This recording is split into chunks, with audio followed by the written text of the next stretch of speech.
Le Sulawesi, une île indonésienne grande comme la France et pourtant si méconnue. Sa forme unique a façonné des paysages hors normes.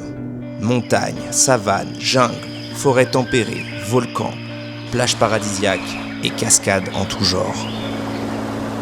Ici, tout est extrême. Les routes comptent parmi les plus dangereuses du monde.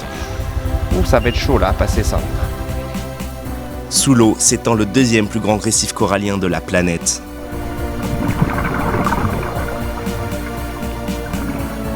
Et dans ces grottes, les plus anciennes peintures rupestres connues, vieilles de plus de 50 000 ans.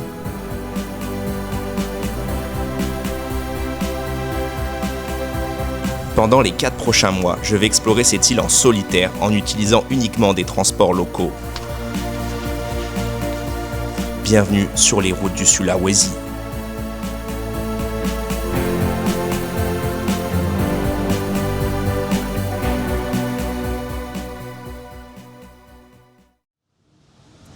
Bienvenue à tous pour cette aventure au cœur du Sulawesi. Je viens tout juste d'arriver là de France justement à Makassar, la capitale du Sud.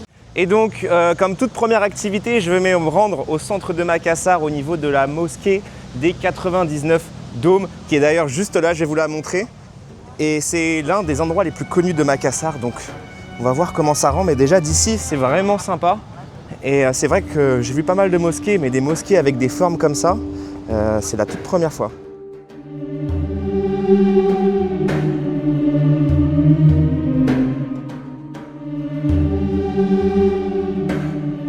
Ce qui rend cette mosquée unique, ce sont ses dômes, chacun faisant référence à l'un des 99 noms d'Allah. Le projet a été pensé comme un repère visuel fort, visible de loin, notamment depuis la mer. Aujourd'hui, c'est aussi un endroit très apprécié pour se poser et observer la ville, tout particulièrement au coucher du soleil.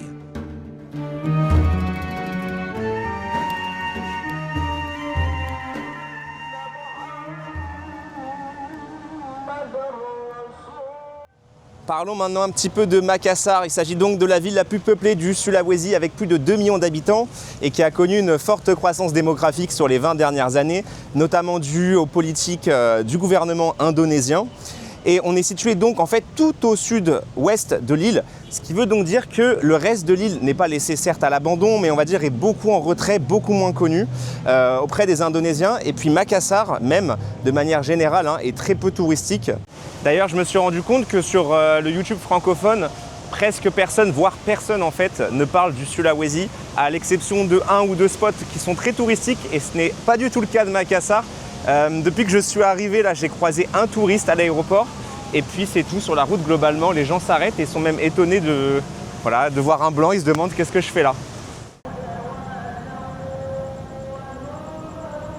J'arrive doucement vers un rond-point un petit peu particulier qui est juste là, situé avec la sphère. Il s'agit en fait du point central de toute l'Indonésie qui est situé à Makassar, Sulawesi. C'est assez dingue de se dire ça, je trouve, notamment puisque l'Indonésie, vous l'ignorez peut-être, mais c'est un pays qui est transcontinental. Ça part de l'Asie, du Sud et ça termine en Océanie. Donc c'est assez dingue, je trouve, de se dire qu'on est vraiment au point exact, central de l'ensemble de toute l'Indonésie. Il est maintenant temps pour moi de souffler un coup car je pense que ça s'entend à ma voix, mais je n'ai pas dormi depuis 3 jours à cause des escales à rallonge. Allez, je vous retrouve demain. C'est parti pour la mission du jour, trouver une moto et explorer la ville. Le trafic me plonge immédiatement dans l'ambiance du voyage. Ici, tout semble chaotique. Bien que de taille moyenne pour l'Indonésie, Makassar a tout d'une véritable jungle urbaine. Ruelles étroites, axes saturés et échangeurs aériens s'y croisent dans un espace où la circulation se fait sans un véritable code de la route. Selamat pagi. Kamu bisa berbahasa Inggris? Oh, ok. Ok. Terima kasih. Je pense que je n'étais pas prêt au bolide qu'on allait me louer. Voici le Honda Scoopy, 110 cm3, un look tout mignon et une vitesse maximale qui rassure surtout les piétons. Bref, exactement ce qu'il faut pour s'aventurer sur certaines des routes les plus dangereuses du monde.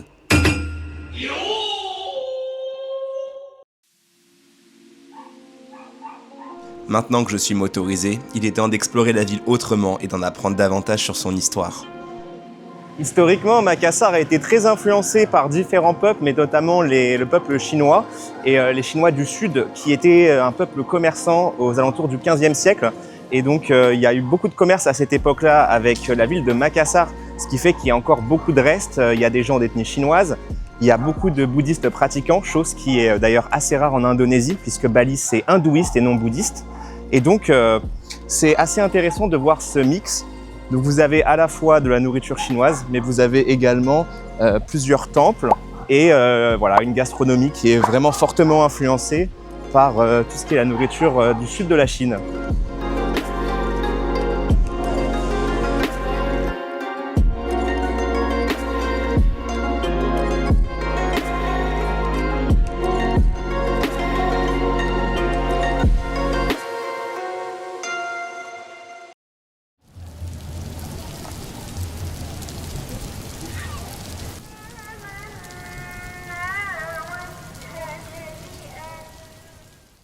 Bienvenue au marché de nuit de Sidou dans le nord de Makassar. C'est un marché de nuit un peu particulier en Asie puisque la plupart des gens font leurs commandes directement depuis leur moto, ce qui fait que la rue est, ma foi, assez agitée, mais en tout cas ambiance très sympa. Regardez devant moi comment ça se passe. Alors les gens vont directement au stand récupérer leur nourriture comme on voit là. Voilà, dame qui commande avec son enfant. Mais voilà, ça change un petit peu du marché classique de nuit.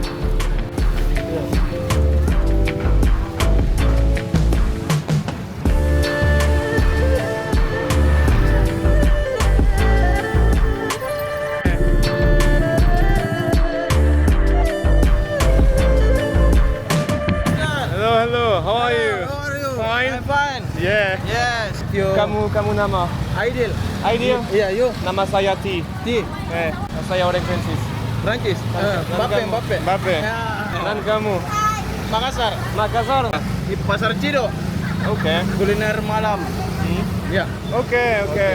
Apa kabar? Baik. Vlog. Yes, vlog. YouTube apa namanya? No, just a small one. Here, I will give you. Cari ya. No starting yet, really. I will show you, no worry. YouTube just starting, nothing for...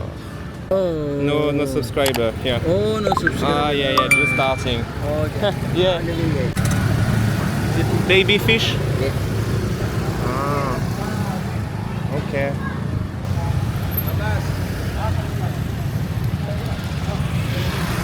Écoutez, ça en fait du poisson. Hein. Bon, Makassar est de base un port de pêche, donc ça correspond un petit peu à l'identité même de la ville. Et how are you? Les gens sont très gentils. Les gens sont... C'est dingue, hein, c'est partout pareil. Accueillant jusqu'au bout. Waouh, il y a ces poissons là. Regardez-moi la taille. Il doit faire quasiment 1 mètre. Bon, faut toujours que je fasse gaffe parce que c'est vrai que comme je l'ai dit, c'est un marché moto. What's the name of this fish? Tungali? Tungali. Oh, ok. On dirait une dorade. Wow, it's big one. Ya, bukan. Itu tuan trek. Là, il y a carrément un bouchon dans le marché. Je sais pas si c'est un stand particulier qui crée le bouchon. Peut-être qu'il y a beaucoup de gens qui attendent pour. J'ai vu que là, les gros poissons avaient beaucoup de succès. Donc peut-être que c'est ça. En tout cas, là, il y a pas mal de demandes de ce côté aussi, hein, pour les stands là, de poissons frais. Ça reste des produits locaux globalement et c'est assez agréable de voir que pour une fois le marché n'est pas rempli de petits gadgets chinois en plastique. Je pense que c'est aussi parce que c'est pas touristique, donc au final les locaux ils s'en foutent un petit peu quoi, des gadgets en toc, mais voilà, très sympa à voir. Hello. What is it? Okay, I'm already full. Is it chicken? Yeah, chicken. Okay.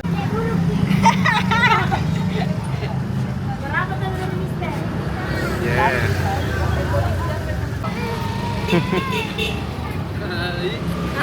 Je sais pas si vous voyez, mais les gosses, ils ont tellement peu l'habitude de voir des touristes que vraiment, ils ont peur de moi. C'est-à-dire que tout à l'heure, là, il est venu avec le petit qui est sur le scooter en rouge là-bas. Et ça le faisait marrer le plus grand là, de l'amener. Parce que le petit, il pleurait quand il me voyait vraiment. De peur, il pleurait. Hein, c'est la première fois qu'il voyait un touriste et il me regarde encore.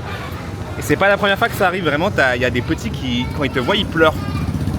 C'est pour dire à quel point il y a peu de monde ici en termes de touristes internationaux.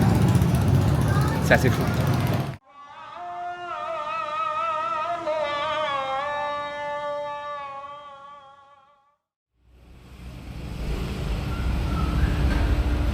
C'est parti pour le début du grand road trip.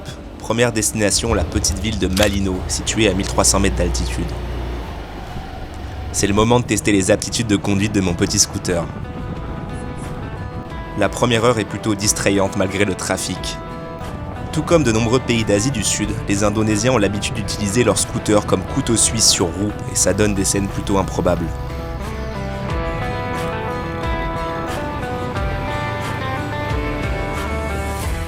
Finalement, j'arrive au premier obstacle. Des pluies diluviennes se sont abattues sur le Sulawesi les jours précédents, ce qui a entraîné plusieurs glissements de terrain. Ces glissements ne sont pas à prendre à la légère. En 2019, ils ont fait au moins 68 morts avec plus de 6000 personnes évacuées, notamment dans ce district, soulignant à quel point les routes peuvent être accidentées. On n'est plus qu'à une dizaine de bornes de Malino et on commence à apercevoir les toutes premières rizières. Donc vraiment on s'approche de la destination finale et franchement c'est assez excitant et c'est vraiment magnifique. Le timing est juste parfait en termes de météo puisque ça fait plusieurs jours qu'il fait vraiment mauvais.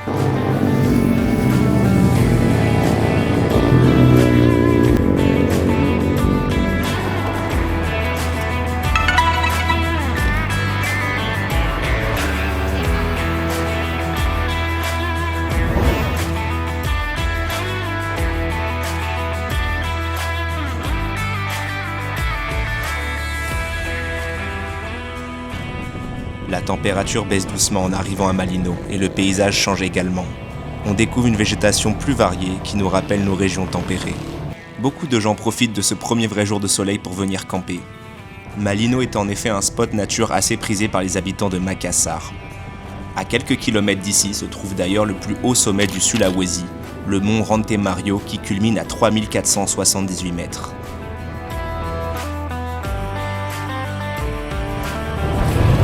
Apa kabar?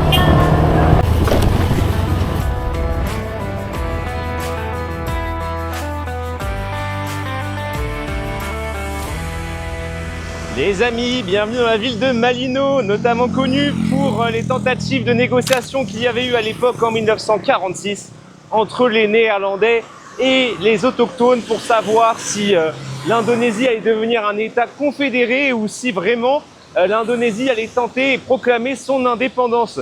Alors je sais qu'en vidéo ça va pas rendre aussi bien qu'en vrai, mais il y a une végétation qui est vraiment assez particulière dans cette ville, due du coup à son climat. Vous pouvez constater là il y a des fleurs dans les arbres, c'est assez atypique et on comprend pourquoi les Indonésiens viennent ici pour faire des photos. Ça ressemble pas du tout au type d'arbre qu'on voit plus bas.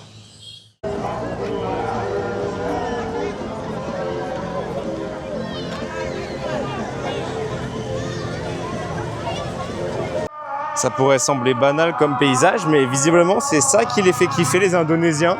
Pour nous c'est vraiment classique de classique, quoi. Juste quelques pins sur une colline.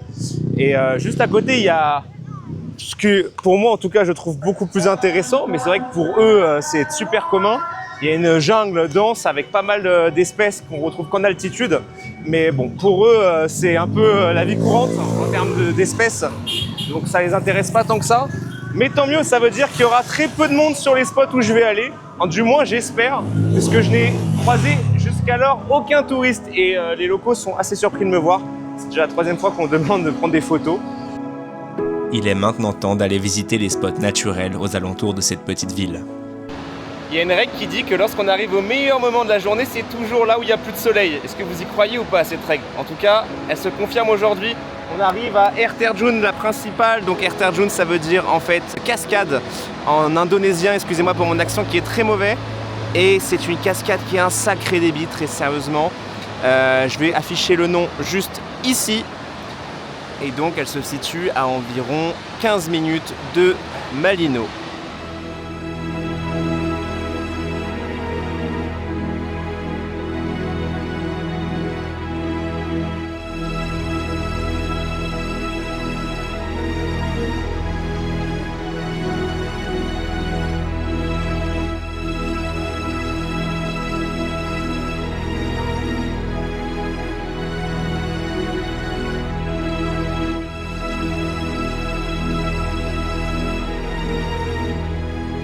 Toute une vie s'organise autour de cette cascade. Plusieurs hameaux et de magnifiques rizières la bordent. Ces dernières me font presque penser à des vagues figées, calmes et étonnamment régulières. D'ailleurs, les pluies diluviennes des semaines précédentes ont préparé le terrain pour la prochaine récolte de riz.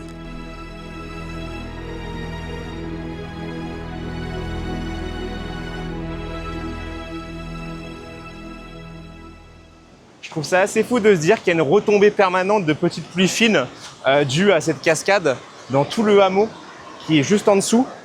C'est assez impressionnant. Je ne sais pas si ça se voit, mais en tout cas là, il pleut en permanence. Ça va peut-être se voir sur l'objectif d'ailleurs. Et c'est vraiment surprenant. Regardez où est la cascade. Elle est quand même là-bas et on ressent la pluie déjà depuis une centaine de mètres due à la puissance de l'eau qui rebondit sur les rochers. Oh là là, c'est fou.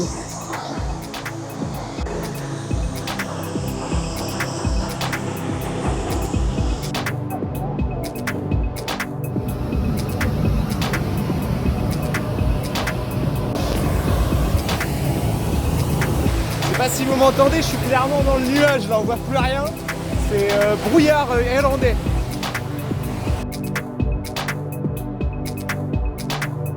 De retour dans le centre-ville de Malino, notamment sur les hauteurs, il y a quelque chose qui m'intriguait tout à l'heure. J'ai vu pas mal de personnes s'arrêter sur différents stands qui vendent des produits que j'ai pas vus ailleurs. Toujours être vigilant quand on traverse la route. Selamat pagi. Sore. Ah, sore. Kamu bisa berbahasa Inggris sedikit? Yeah. Okay. What is it? Is it local? Dodo. This is Dodo. Is a candy? No? And this, what is this? What is it? Tang. Tang. Is sweet or? 10. And after become this? 10. Ah, tang. Okay. Ok, on dirait des galettes de riz soufflé. Is it rice? Nimpang. Rice. Ok, intéressant, c'est du riz soufflé visiblement. Et surtout, je vois qu'il y a des fraises. Je me demande si c'est du coin. And strawberry here? Yes. Ok. It can grow up. What? It can grow up here in Malino. Yes, in Malino. Ok. Terima kasih. Sampai jumpa. Bon. Bah écoutez, je sais pas qui c'est, je les connais pas, mais lui non plus. C'est fou ça, à quel point ils klaxonnent les gens. Bon bref, en tout cas c'est bien des produits locaux pour le coup. Et oh mais attendez, regardez. Juste là, je vais aller voir ça de plus près. Est-ce que je peux traverser? Oui. Alors qui aurait cru en Indonésie voir des plantations de fraises? Ça a pas l'air de trop pousser, hein. Ah si, attendez.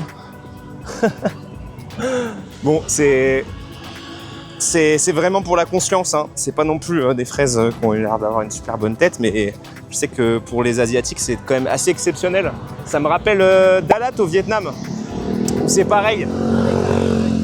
Les mecs sont trop contents de vous montrer leurs fraises alors qu'elles sont toutes petites, quoi. Mais bon, c'est comme si en France, on avait un endroit où des mangues poussaient. Je pense que tout le monde viendrait regarder. Mais c'est dingue, hein, la quantité, par contre, il y en a partout. Waouh. Hai. Hello. Apa kabar? Baik.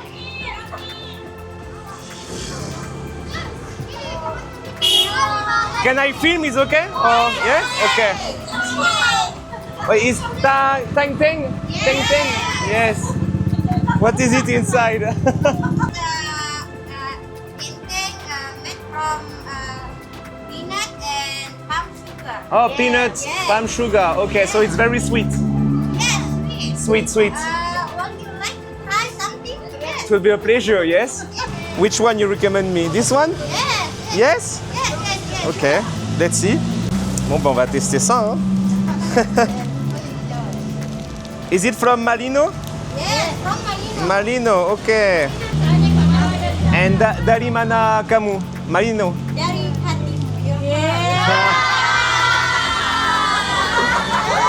Terima kasih. Romantic. Yeah, romantic. Ah, oui. Handsome boy. Handsome. Oh my God. It's hard to open. Can you take this? I will open. You can feel it. Oh, thank you. Where It's really good. Saya orang Prancis. Kamu bisa berbahasa tidak? Oh, sedikit bahasa. Yes. Hi, hi. You speak English so good. No, Good. thank you, but it's not. Yeah. Thank you. Bon, c'est la journée des compliments. J'ai pas l'habitude, mais ça fait plaisir en tout cas. Après, à voir si c'était sincère, mais en tout cas, très gentils les locaux. Franchement, ils mettent à l'aise. Ils mettent vraiment à l'aise. Et surtout, ils sont de bonne humeur. Et voilà, c'est vraiment sympa. Moi, j'aime bien l'ambiance ici. En l'espace de 3 minutes, le nuage est totalement tombé sur la ville. C'est assez dingue de voir à quel point on voit plus rien du tout. On est dans la purée de pois là. Donc c'est le moment du retour. Et puis petit repos. Nouvelle journée, nouveau départ. Il est 5h40. On est encore à Malino et direction la pointe sud-est de l'ouest du Sulawesi. Donc direction Bira et ses criques et ses plages qui sont très réputées, en espérant que ça vaille le coup. Allez, c'est parti. Vraiment le matin ça caille, hein. Je pense que là à Malino il doit faire 13-15 degrés maximum. Alors heureusement il n'y a pas du tout de vent, mais à part ça, on va bien s'équiper pour pas avoir froid parce que ça serait vraiment trop bête de tomber malade de froid, surtout en Indonésie. On arrive doucement au niveau des plantations de thé, là on commence à voir les premiers aperçus. On est sur le haut de Malino, du moins le haut de la ville, mais pas le haut de l'agglomération puisqu'elle semble s'étendre encore un petit peu plus. Bon, je me suis arrêté une dernière fois au bord de la route pour faire décoller le drone, histoire de mieux voir les reliefs autour et prendre un peu plus de hauteur sur ces plantations. Parce que franchement ici, les cultures de thé c'est assez rare. Donc ça vaut le coup d'aller filmer ça tranquillement avant de repartir pour Bira.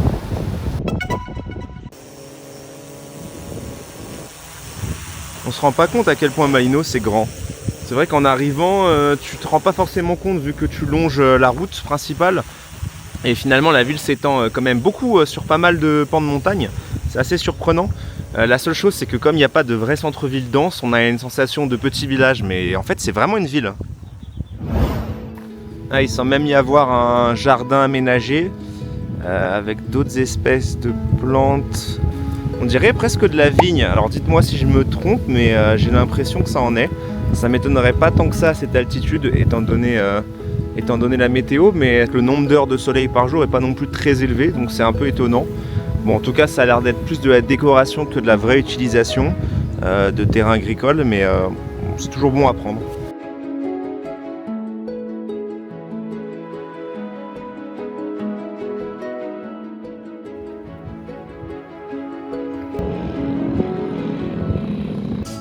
Bon bah sur ce, on dit au revoir à Malino et c'est parti pour Bira, 4 heures de route. Le petit Scoopy a du mal à démarrer, il fait tellement froid. Au moins l'avantage c'est que en termes de température ça va vite retomber dès qu'on va descendre. Les paysages et l'ambiance me font penser à la magnifique ville de Munnar en Inde et ses cultures de thé. D'ailleurs j'ai aussi fait une vidéo sur cette destination qui s'affiche juste ici si ce genre d'endroit vous plaît. Bref, retour à la réalité. Bon malheureusement c'est le casque de la location donc c'est pas vraiment ce qui fait de confort ni esthétique mais en tout cas c'est efficace et j'ai une visière en plus intégrée donc ça c'est assez cool. On va les rayer comme pas possible mais j'ai une visière, ça c'est à noter tout de même. Je vous avais parlé un peu plus tôt des dégâts liés aux intempéries lors du trajet au départ de Makassar mais ce n'était que la partie émergée de l'iceberg. Je commence à réaliser que ce trajet risque d'être bien plus compliqué que prévu. Les petits trous de mon Scoopy ainsi que son moteur de 115 cm3 montrent très vite leurs limites sur cette route annoncée comme l'une des plus dangereuses au monde. Oh, c'est chaud! Aïe aïe aïe aïe! Bon, je me demande si c'est la route officielle, mais en tout cas pour rejoindre Malino à Bira, c'est assez technique là pour l'instant.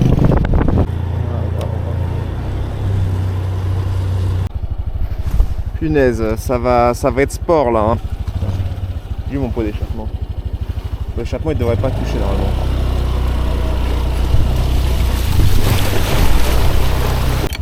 J'en ai partout. Bon bah j'espère que ça va pas être comme ça par la suite. 1 minute later.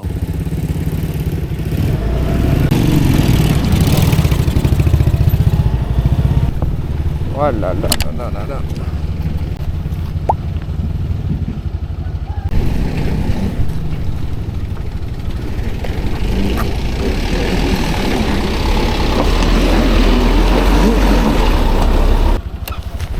Regardez-moi ça là.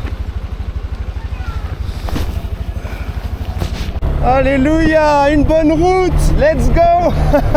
Enfin. On repasse sur des cultures de riz. Et là, c'est beaucoup plus arrosé. Ils sont pas au même stade, à mon avis, que les cultures qu'on avait vues hier. Là, ils ont l'air d'avoir tout arraché. Et ils sont en train de replanter visiblement. Ouh. Bah écoutez, lui, je sais pas comment il va faire ce camion pour passer, mais le camion précédent que j'ai croisé, là, il n'arrivait pas du tout à passer l'obstacle de Gadou, là. Me voilà arrivé au petit village de Desa Baranya. Niché dans une haute vallée isolée, il possède une vue à couper le souffle. Ici, les habitants vivent de la culture maraîchère et des rizières. Cette double dimension agricole crée une variété de formes et de couleurs dans les champs juste magnifiques.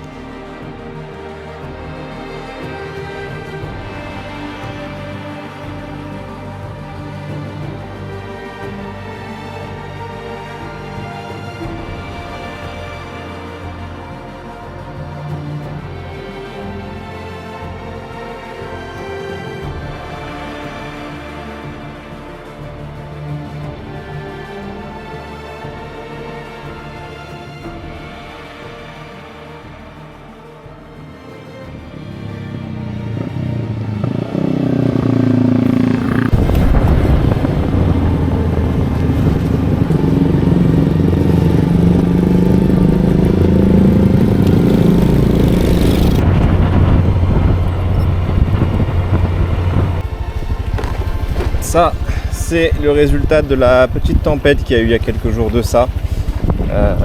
Des coulées de boue. Je sais que ça va pas être la dernière, donc va falloir rester bien vigilant à ce niveau-là. Bon, retour en arrière, la route était totalement effondrée plus loin. Ils ont carrément ramené la pelleteuse pour essayer d'évacuer toute la terre qu'il y a. Et donc la route est totalement fermée. Donc tentative numéro 2, apparemment il y a un point d'accès pour aller à Bira de l'autre côté. Même si sur Google Maps, il n'est pas tracé. Donc voilà, à voir. Il y a des Indonésiens très sympas qui étaient en charge de déblayer un peu la route, qui là m'indiquent le chemin. Ils sont vraiment adorables. Donc là, ils me font le tracé pour moi parce que c'est vrai que comme je vous l'ai dit, il n'y a pas du tout d'informations sur Google Maps. Mais il paraît qu'il y aurait une route vers la gauche ici, un peu plus loin.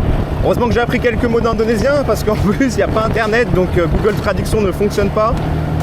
Et ça m'a un peu sauvé la vie quand même. C'est parti pour un trajet d'1h30 en suivant mes nouveaux compagnons de voyage.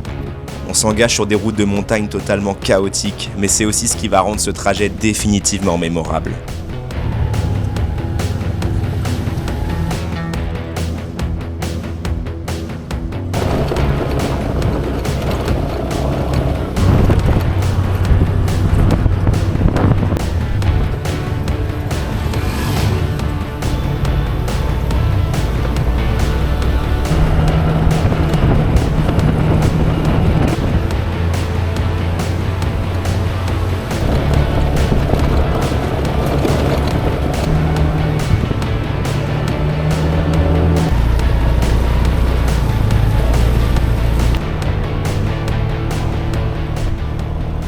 On a une super alternance de plantes de montagne, comme des feuillus, mais aussi des plantes tropicales, surtout dans les renfoncements de la montagne ou dans les virages où l'humidité est plus forte.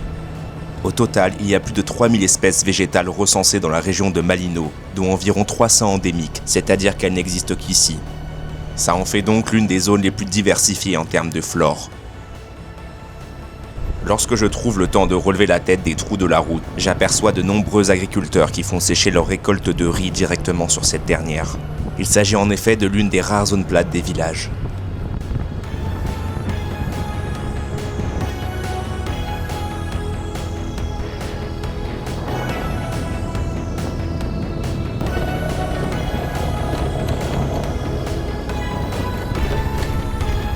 de merde. Regardez-moi l'état de mes chaussures.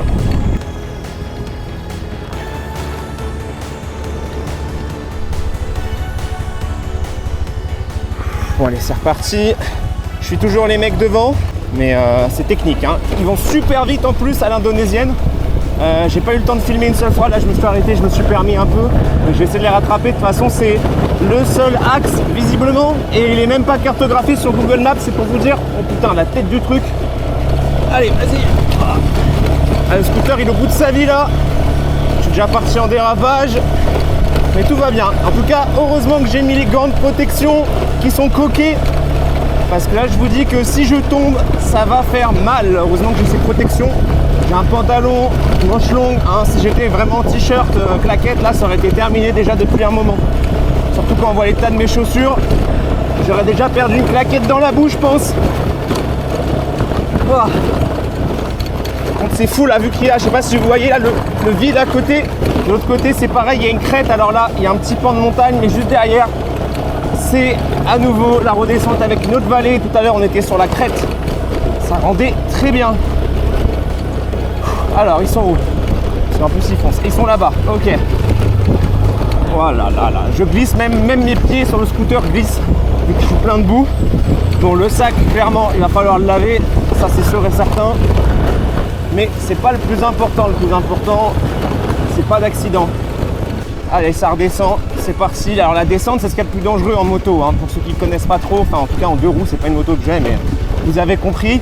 Parce que vous êtes contre la gravité, alors qu'en montée au moins vous avez la puissance dans la roue arrière.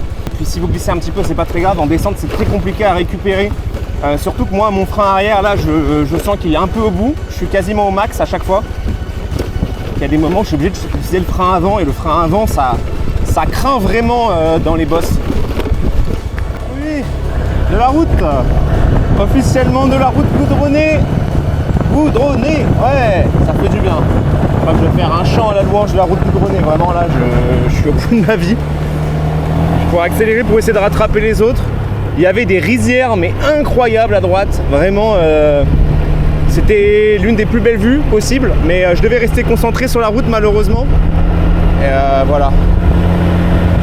Je vais les rattraper là, je les vois au loin. Allez, encore un petit coup. Alors là, théoriquement, le GPS me dit de tourner à droite. On va voir ce qu'ils disent eux. Tout droit. Voilà, comme quoi, faut pas écouter le GPS. Oh là là, la route pourrie qu'il y avait en plus. Et ce qui est bizarre, c'est que le GPS connaît pas la route. Enfin, du moins, la connaissait pas, mais là, il l'affiche maintenant. La route sur laquelle on est. Donc bon. Même la vache, elle se demande qu'est-ce que je fais là. Bah ouais, moi non plus, je sais pas ce que je fais là.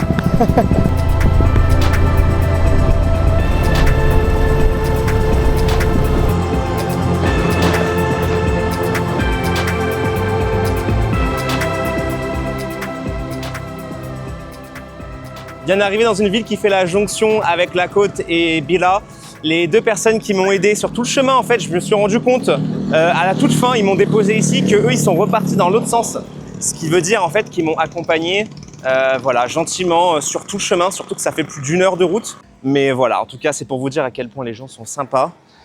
Et regardez-moi l'état. Alors ça témoigne vraiment de la difficulté de la route, les chaussures qui étaient toutes propres. C'est logique, le scooter qui a pris vraiment cher. Je pense que je vais refaire une petite révision en rentrant. Et donc je sais pas exactement où je me trouve, mais je vais me choper surtout une bouteille d'eau, une banane, et puis il reste environ encore 1 heure, 1h30 jusqu'à arriver à Bira. Donc de base c'était prévu pour 4 heures de route, ça va plutôt être 5 heures, 5h30 de route, voire plus. Et encore, c'est si on peut appeler ça de la route, parce que très clairement c'était plus de la piste que de la route. Désormais, le paysage est plat et ça fait plaisir lorsque je sais par quoi je suis passé aujourd'hui. La température est montée de 13 degrés ce matin à 32 degrés en redescendant. C'est un contraste impressionnant qui explique une nouvelle fois pourquoi le Sulawesi possède des environnements si variés.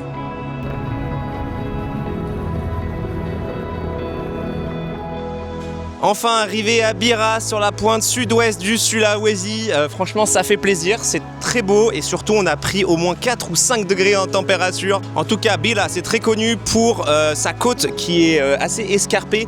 On peut d'ailleurs voir la découpe dans la roche du niveau de la mer puisqu'actuellement la marée est basse et à marée haute l'eau vient jusqu'au niveau de la découpe. Ce qui veut donc dire qu'il est possible de faire des sauts depuis les falaises, donc c'est très sympa pour ça. C'est également aussi connu pour ses spots de snorkeling.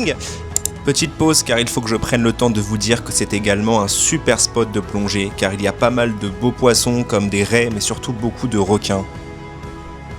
Par ailleurs, Bira est réputé pour ses gigantesques chantiers navals de bateaux faits à la main, perpétrés depuis des générations. Certains artisans racontent qu'ils utilisent parfois du bois vieux de plus de 50 ans pour donner au bateau une solidité exceptionnelle. Ces derniers sont ensuite exportés partout en Indonésie, notamment à Flores. Si vous avez déjà fait une croisière autour de Komodo, c'est que vous êtes déjà allé dans un bateau fait à Bira. Orang Bira. Sulawesi. Sulawesi. Welcome Bira. Welcome Bira. Bon, je suis tombé sur deux amis, ma foi, très sympathiques, qui parlent un petit peu anglais en plus, enfin quelques mots. Et ah ouais, ça fait de la pub là pour Manchester. Mais ça c'est assez dingue d'ailleurs. Chose que je vous ai pas encore dite, mais peu importe où vous êtes, vous dites que vous êtes français. Première chose qu'ils disent, mais vraiment première chose, hein, c'est pas Tour Eiffel, c'est pas Emmanuel Macron ou quoi, c'est Kylian Mbappé, truc de malade. C'est Kylian Mbappé tout le temps. Mbappé. You know Mbappé? Yes. Propagande pour YouTube en cours. Je suis en train de trouver des nouveaux abonnés. Si. Ah ouais, ils ont bien trouvé en plus, hein, c'est ça le pire. Bon, vous devez vous abonner, hein, si même les Indonésiens s'abonnent, c'est que vous aussi, hein, franchement. Terima kasih.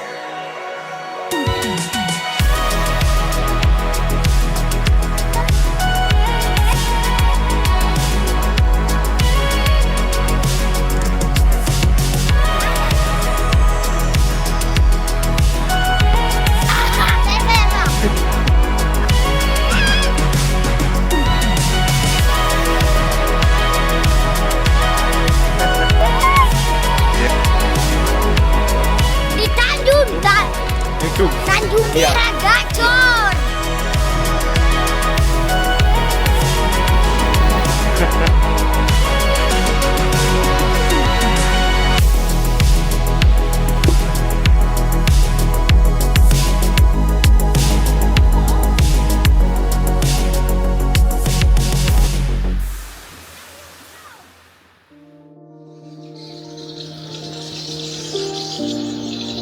Rendez-vous à l'un des premiers points de vue qui est ma foi très sympa. Situé environ à 2 km de Bira, vous pouvez observer à la fois donc le point de vue avec l'eau turquoise, c'est vraiment très beau, il y a tout un aménagement qui est fait.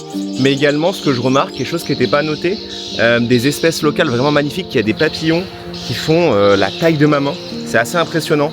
Je ne sais pas si je vais réussir à faire des images, mais en tout cas sachez que le Sulawesi a une des espèces de papillons les plus grosses au monde, donc très prisée des collectionneurs, et c'est agréable de les voir vivants quoi, dans la nature, puisqu'on les voit souvent en Europe empaillés sur du liège, et ça fait vraiment plaisir de les voir en vrai.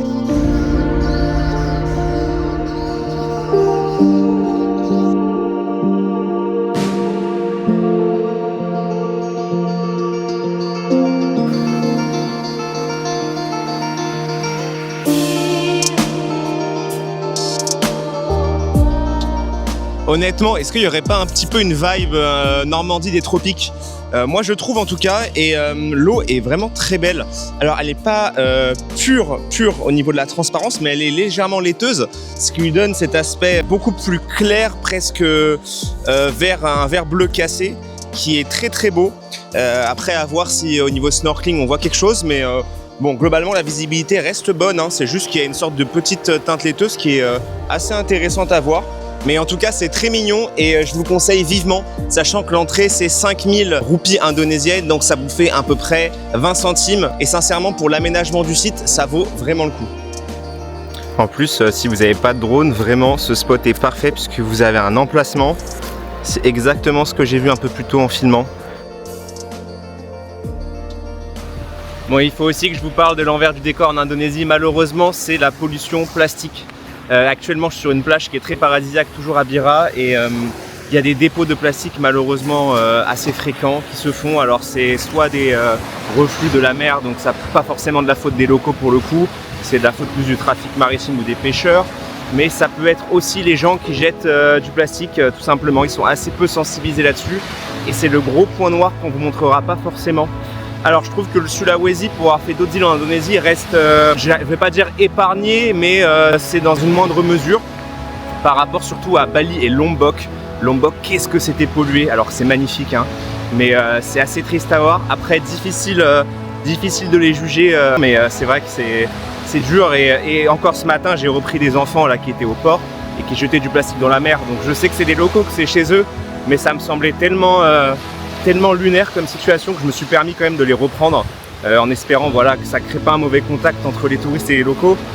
Bon, après on est touristes, hein, on participe aussi à ça, mais là c'est carrément la pollution directe.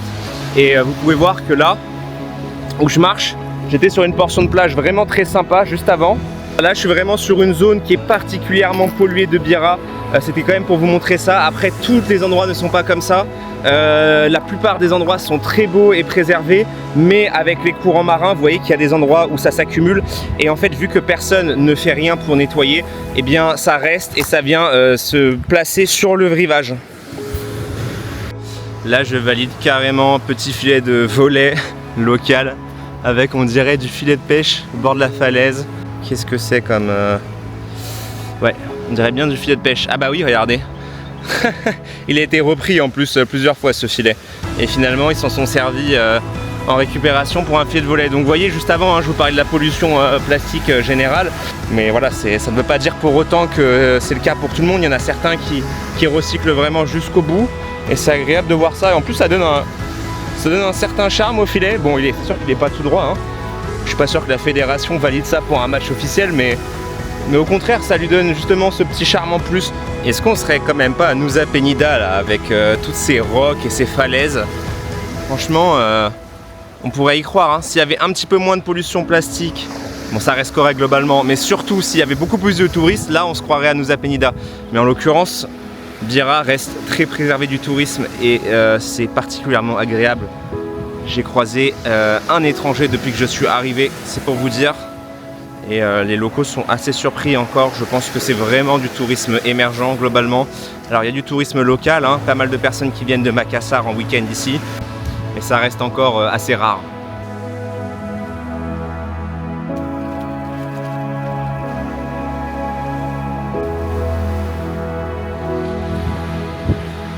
Les amis, ce premier épisode touche à sa fin. J'espère que ça vous a plu et que vous avez appris de nouvelles choses sur l'Indonésie et le Sulawesi.